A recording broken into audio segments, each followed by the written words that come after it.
Terima kasih Pak Moderator. Eh, Terima kasih Kak Hati atas undangannya, dan juga saya ucapkan selamat luar biasa kepada Pak Mas Ahmad Daniri yang telah menghasilkan buku yang sangat penting ya dan bagus sekali, dan sangat profesional dan serius ya. Ada halamannya tebal sekali ya, dan itu sangat penting semua yang ada di dalamnya. Nah, kepada panitia saya mohon izin, apakah bisa di stop share dulu? Silakan host untuk membantu. Dari Pak Daniri, mohon share screen-nya di stop terlebih dahulu. Ya. Nanti, ya. Oke. Ya, terima kasih. Saya mohon izin untuk men-sharingkan beberapa hal yang sudah banyak tadi di-sharingkan oleh Pak Mas Ahmad Daniri. Semoga ini bisa memperkaya ya Bapak Ibu, tapi tidak membosankan. Baik Bapak Ibu, konsep CSV, pelaksanaan dan peluangnya di Indonesia. Nah, pertanyaannya sekarang adalah mengapa CSV, begitu ya Bapak Ibu ya. Kenapa sih kok CSV? Tadi juga ada pertanyaan-pertanyaan kenapa baru sekarang dan sebagainya gitu ya. Nanti kita bisa bahas di tanya jawab, tapi saya mau selesaikan ini dulu ya. Nah, selama ini pemahaman orang tentang CSR itu banyak yang agak bingung gitu ya, seperti Pak Daniri tadi juga sampaikan ya. Sebetulnya apa sih itu CSR gitu ya. Nah, jadi ternyata pemahaman orang itu banyak yang, maaf ini kok nggak bisa next. Nah, CSR itu apa pemahamannya? Banyak yang suka salah. CSR itu cuma soal rupiah, betulkah? Atau CSR itu cuma sosial ranahnya, gitu ya. Dan kemudian kalau CSR itu banyak dalam bentuk donasi-donasi, dalam bentuk bantuan-bantuan, maka akan membuat masyarakat itu mencandu akan bantuan tersebut ya. Dan kemudian apabila perusahaan tidak memberikan bantuan, maka perusahaan bisa dijadikan sandera oleh masyarakat, dan akhirnya persepsi yang salah dan juga praktek-praktek yang kurang tepat tersebut akan menjadi racun baik untuk pelaksanaan bisnis perusahaan maupun meracuni mindsetnya masyarakat. Jadi bukannya mereka menjadi mandiri, tetapi malah mereka menjadi terbiasa untuk menerima bantuan-bantuan dari perusahaan. Nah, jadi sekarang konsep CSV itu apa bedanya dengan CSR? Tadi Pak Daniri sudah menyatakan CSR yang salah satu guidance-nya yang benar itu adalah ISO 26000. Nah, jadi kalau Bapak Ibu ingin mengetahui CSR yang benar itu seperti apa, baca dulu aja ISO 26000. Nah, kemudian CSV itu apa? CSV itu kita lihat di sini ada beberapa perbedaan. Traditional CSR dengan CSV ya. Jadi kita lihat dari sisi motivasinya. Motivasi tradisional CSR itu lebih banyak kepada reputasi.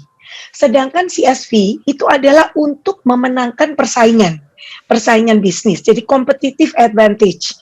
Nah, apalagi sekarang tidak hanya UVP tetapi atau unique value proposition, tetapi USVP, unique sustainable value proposition. Apa USVP perusahaan itu? Salah satunya adalah dicapai dengan CSV. Kemudian main driver dari traditional CSR itu adalah external stakeholder. Sedangkan CSV, main drivernya adalah strategi corporate. Lalu approach dari traditional CSR itu adalah reaktif. Sedangkan CSV itu adalah proaktif. Nah, kemudian pengukuran keberhasilan dari traditional CSR itu lebih kepada berapa banyak budget yang dikeluarkan, misalnya. Berapa banyak program yang dibuat. Nah, kemudian juga hanya memikirkan yang penting kita sudah memenuhi environmental, social, dan governance metrics. Tetapi kalau CSV itu adalah mengukur value creation dari sisi ekonomi dan non-ekonomi atau sosial maupun environment. Kemudian untuk manajemennya, traditional CSR seperti Pak Daniri tadi juga sudah menyampaikan, itu lebih kepada satu departemen khusus, yaitu CSR misalnya Departemen CSR atau Public Affair. Sedangkan CSV itu adalah across the whole firm. Artinya seperti konsep ISO 26000 itu dijalankan oleh seluruh departemen, mengikuti 7 core subjeknya. 7 core subjek itu minimal ada 6 departemen yang terlibat di dalam melaksanakan ISO 26000. Jadi across the whole firm. Kemudian kalau business benefit dari traditional CSR itu hanyalah mengurangi resiko dalam arti resiko negatif. Ya, sedangkan CSV itu adalah menciptakan peluang bisnis baru, kemudian berkontribusi pada SDG, Sustainable Development Goals. Lalu social benefit dari traditional CSR itu adalah successful project. Jadi project-projectnya berhasil nggak? Project community development, oh berhasil. Project efisiensi energi, oh berhasil. Tetapi kalau CSV itu adalah terjadinya perubahan yang mengarah kepada sustainability. Itu adalah CSV. Nah, selanjutnya Bapak Ibu, saya akan menjelaskan, mengelaborasi lagi, mudah-mudahan lebih jelas. Tapi kalau baca bukunya Pak Daniri pasti akan lebih jelas ya. Ini secara singkat, saya jelaskan ada 3 jenis dari tipe CSV menurut Porter dan Kramer, yang sebetulnya dipublish di Harvard Business Review tahun 2011, Bapak Ibu ya. Jadi ada 3 tipe. Pertama adalah tipe CSV 1, saya sebutnya, itu adalah reconciling product dan market. Intinya Bapak Ibu, sederhananya adalah melakukan inovasi produk dan menciptakan market baru. 2 itu adalah CSV 1. Jadi inovasi produk dan jasa. Kedua adalah mengcapture untapped market. Jadi market yang belum tersentuh oleh perusahaan sebelumnya menjadi tersentuh dengan adanya program CSV. Itu yang CSV 1. CSV 2 itu adalah redefining productivity in the value chain. Artinya langsung kepada proses produksi perusahaan sepanjang value chain.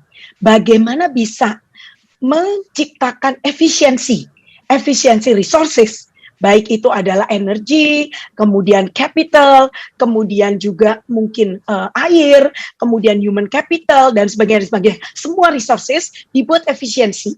Kemudian sepanjang value chain, jadi sehingga menciptakan keuntungan yang lebih tinggi. Lalu CSV yang ketiga adalah enabling local cluster development. Tetapi, nah ini ada tetapinya. Jadi CSV 3 itu Bapak Ibu tidak lain dan tidak bukan. Itu adalah CID. Di antaranya CID, Community Involvement and Development atau Community Development. Tetapi memasukkan masyarakat itu ke dalam bisnisnya, value chain-nya perusahaan. Jadi kalau CSV itu direct impact ke bisnis Bapak Ibu. CSV itu direct impact ke bisnis. Kalau CSR belum tentu direct impact. Mungkin ada multiplier effect nanti ke perusahaan. Tapi kalau CSV itu CSR yang direct impact ke value chain. Gitu ya Bapak Ibu, sederhananya. Nah, contohnya, langsung aja deh. Contoh CSV 1 itu apa? Inovasi produk dan produk dan jasa, serta menciptakan market baru atau memenuhi kebutuhan untapped market. Kita lihat di sini Nestle. Jadi sekarang ini sedang ada, ada 2 kriteria tadi Bapak Ibu, menciptakan market baru. Kedua adalah menyelesaikan persoalan yang berkaitan dengan sustainability. Saya lupa tadi, menyelesaikan persoalan yang berkaitan dengan sustainability. Jadi inovasinya seperti itu. Contohnya Nestle itu menciptakan produk yang bisa memenuhi persoalan yang berkaitan dengan sustainability, yaitu health ya Bapak Ibu, health dan wealth. Wealth itu apa? Ekonomi. Masyarakat yang ekonomi lemah itu tidak mampu membeli makanan bernutrisi. Maka diciptakanlah oleh Nestle produk yang bisa mengatasi persoalan kesehatan dan juga mengatasi persoalan ekonomi, yaitu murah. Nah, jadilah CSV yang 1. Begitu ya Bapak Ibu. Contoh yang kedua, ini adalah untuk industri yang bukan consumer goods. Ini adalah industri energi, yaitu PLN.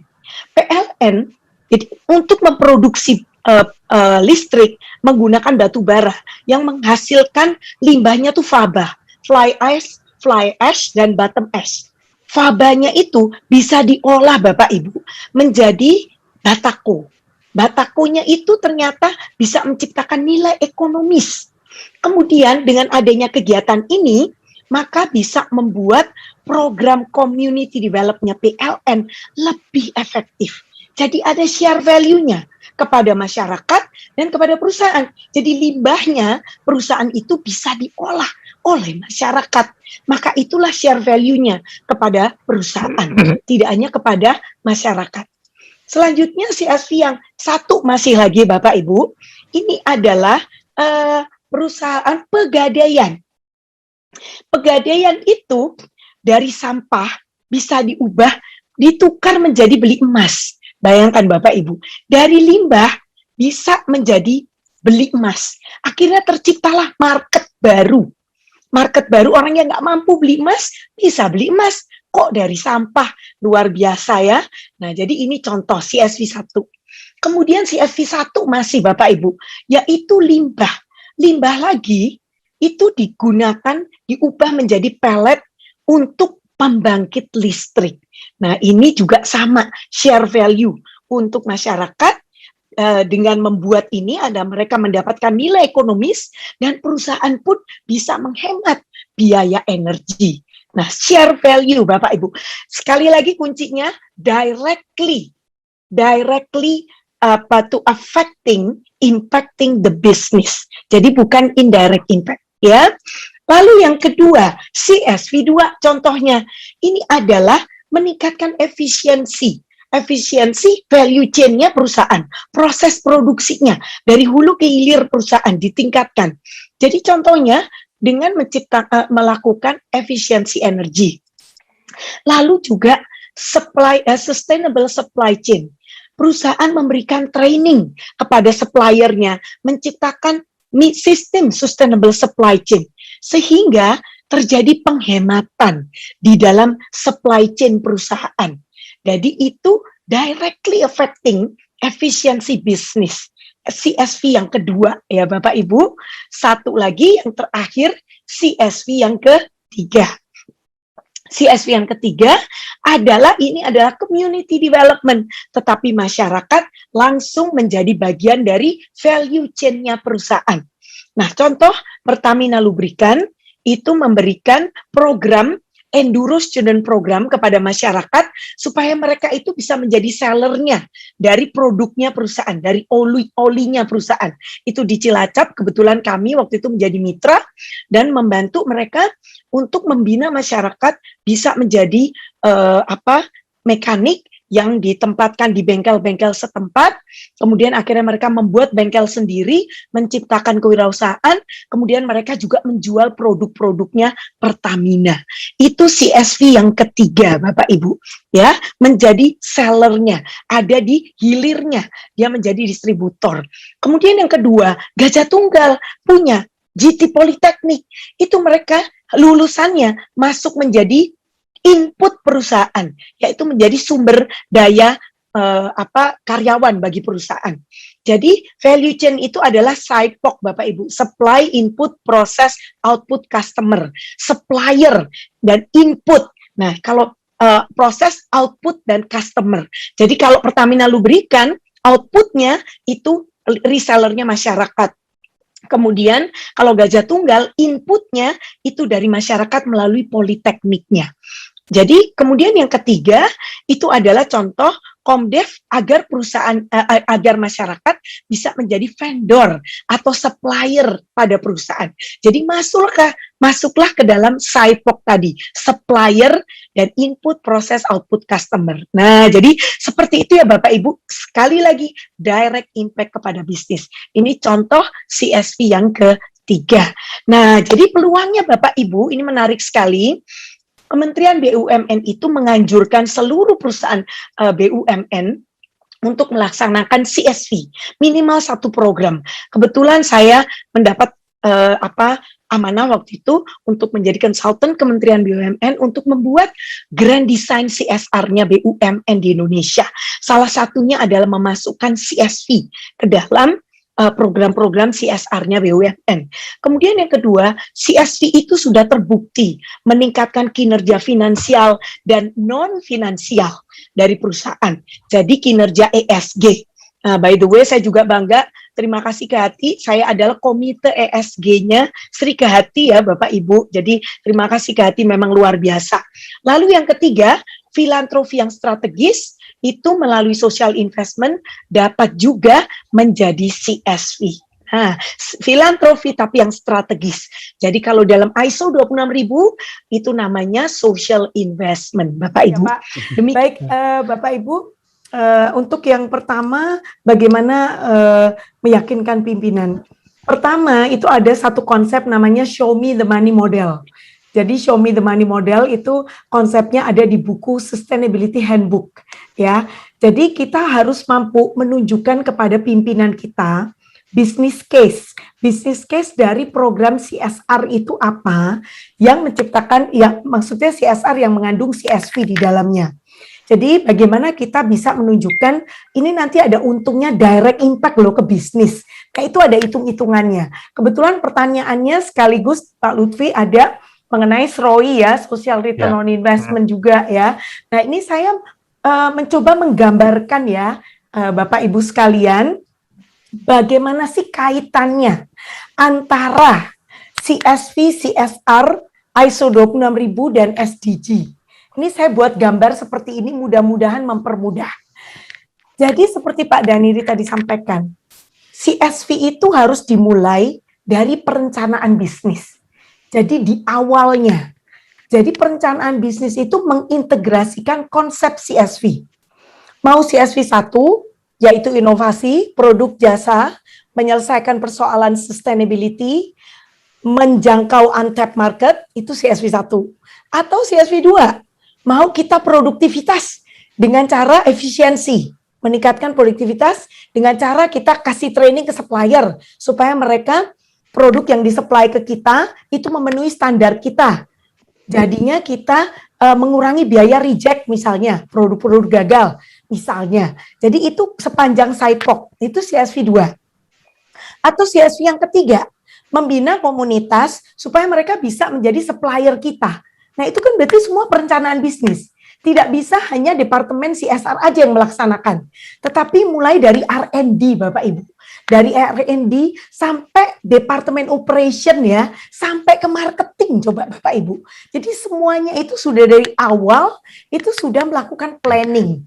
Nah itulah planningnya CSV itu harus diintegrasikan dalam perencanaan bisnis.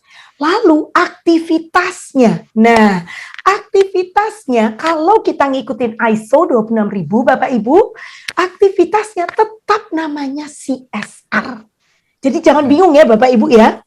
Aktivitasnya tuh namanya CSR. Kemudian CSR mengikuti ISO 26000. Ada holistic approach, ada 7 core subject. Silakan nanti dibaca oleh Bapak Ibu. Jadi harus holistic, melibatkan seluruh departemen dan interdependence. Jadi departemen operation, departemen R&D misalnya, dia bikin research, lalu minta operation untuk memproduksi, dia harus ngasih tahu juga marketing, apa inovasinya. Nah jadi itu interdependence, seluruh departemen itu harus terkait, sehingga mereka saling tahu. Oh di sini toh CSV-nya, oh di sini toh unique sustainable value proposition kita. Setelah itu baru result-nya. Nah, disinilah CSV itu sebagai filosofi, yaitu creating share value. Kita bisa ukur itu semua, alat ukurnya salah satunya dengan SROI. Jadi SROI itu adalah alat ukur Bapak Ibu. Ya, CSV itu konsepnya. Konsep itu diterapkan di awal, dilaksanakan di tengah, yaitu melalui ISO 26000 itu juga namanya CSR. Result-nya itu adalah creating share value. Bagaimana ngukurnya? Dengan SROI. Lalu end objektifnya adalah berkontribusi pada SDG. Ya, jadi Bapak Ibu kalau mau meng-quote silakan, tapi jangan lupa sebutkan sumbernya dari saya ya Bapak Ibu. Jadi ini adalah dari saya. Nanti kalau dicari di artikel jurnal di mana-mana nggak ada, belum ada Bapak Ibu. Tapi ini adalah pengalaman kami di lapangan dan juga penggabungan beberapa konsep. Tapi tentunya ini adalah bisa didiskusikan lebih lanjut. Begitu saja Pak Lutfi jawaban dari saya. Terima kasih.